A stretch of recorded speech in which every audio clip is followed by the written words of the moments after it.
언제나 유용한 건강 정보를 전하는 이쁜 여자 유보라입니다.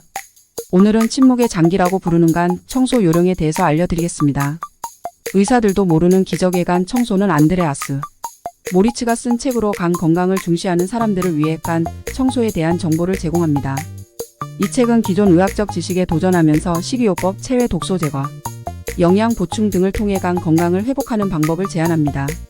책에서는 간이 인체에서 얼마나 중요한 기관인지 강조하며 오랜 기간 동안 소홀히 되었던 간의 건강에 대한 중요성을 강조합니다.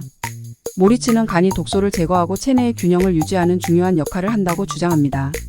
간 건강을 증진시키기 위한 다양한 방법이 소개되는데 그중 하나는 체외 독소 제거입니다. 모리츠는 체내 독소의 축적이 간 기능을 저하시키고 건강에 부정적인 영향을 미칠 수 있다고 주장하며 특별한 식단과 체외 독소 제거 프로토콜을 제안합니다. 또한 건강한 식습관과 영양 보충에 관한 조언도 포함되어 있습니다. 식이요법과 영양 보충이 간 건강을 증진시키고 간 기능을 회복하는 데 도움이 될 수 있다고 주장합니다. 기존 의학적 지식에 도전하면서도 과학적 근거와 함께 간 건강을 증진시키는 방법을 제안하여 독자들에게 간 건강에 대한 새로운 시각을 제공합니다. 간은 탄수화물, 아미노산, 단백질, 지방, 담즙산, 비타민, 무기질, 호르몬 등 각종 체내 물질의 대사 작용을 하며 해독 작용 및 살균 작용을 담당하는 중요한 장기입니다. 이러한 간의 기능이 저하되면 여러 임상적 문제가 발생합니다. 그래서 전문가들은 평소에 간을 건강하게 관리하는 것이 무엇보다 중요하다고 합니다.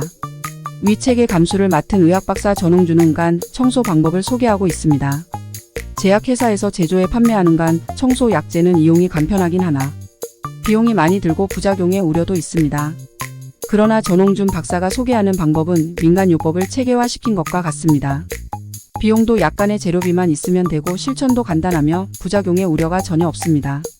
전홍준 의학박사가 알려주는 간 청소 방법을 따라 해보세요. 소요기간은 일주일입니다. 먼저 식간에 사과 주스 1리터를 5일간 매일 마십니다. 생사과를 즙을 내거나 시중에서 판매하는 100% 사과 착즙 주스를 이용하면 됩니다. 사과 주스가 걱정되는 당뇨 환자는 체리 주스로 1일 240ml씩 오전, 오후 식간에 마시면 됩니다. 사과 주스가 간 내에 있는 노폐물이나 담석을 분해하는 역할을 합니다. 6일차 점심까지는 일반적인 식사를 하고 저녁은 금식입니다. 6일차 저녁 6시경에 일반 가정용 소금 1스푼을 물 1리터에 타서 마십니다. 6일차 점심 이후에는 반드시 금식을 준수해야 합니다.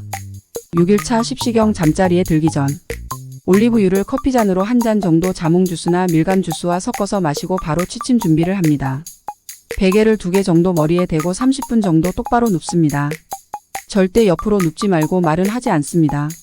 30분 후에 베개를 빼고 바로 누워 취침에 들어갑니다. 7일차 아침 기상 후 소금 1스푼을 물 1리터에 타 마십니다. 소금물을 마시면 아래로 배출이 시작됩니다. 7일차 낮부터 정상 식사를 하면 됩니다. 위와 같은 간 청소 방법은 전홍준 박사가 간이 좋지 않은 환자들에게 직접 권장해 효과를 얻은 식이요법입니다. 간에 축적된 담석과 노폐물을 제거시키는데 탁월한 효과가 있다고 합니다. 이는 그 분야의 전문의들도 잘 모르는 기적의 간 청소 방법입니다. 간 내의 담석과 노폐물이 완전히 제거될 때까지 2개월에 1회씩 실천한 후 담석이 더 이상 나오지 않으면 6개월이 한 번씩 실천하면 건강한 간을 유지할 수 있다는 게 전 박사의 지론입니다. 평소에 스트레스와 과로로 지쳐 있는 간을 청소를 통해 회복시켜 건강한 삶을 영위하시기 바랍니다. 감사합니다.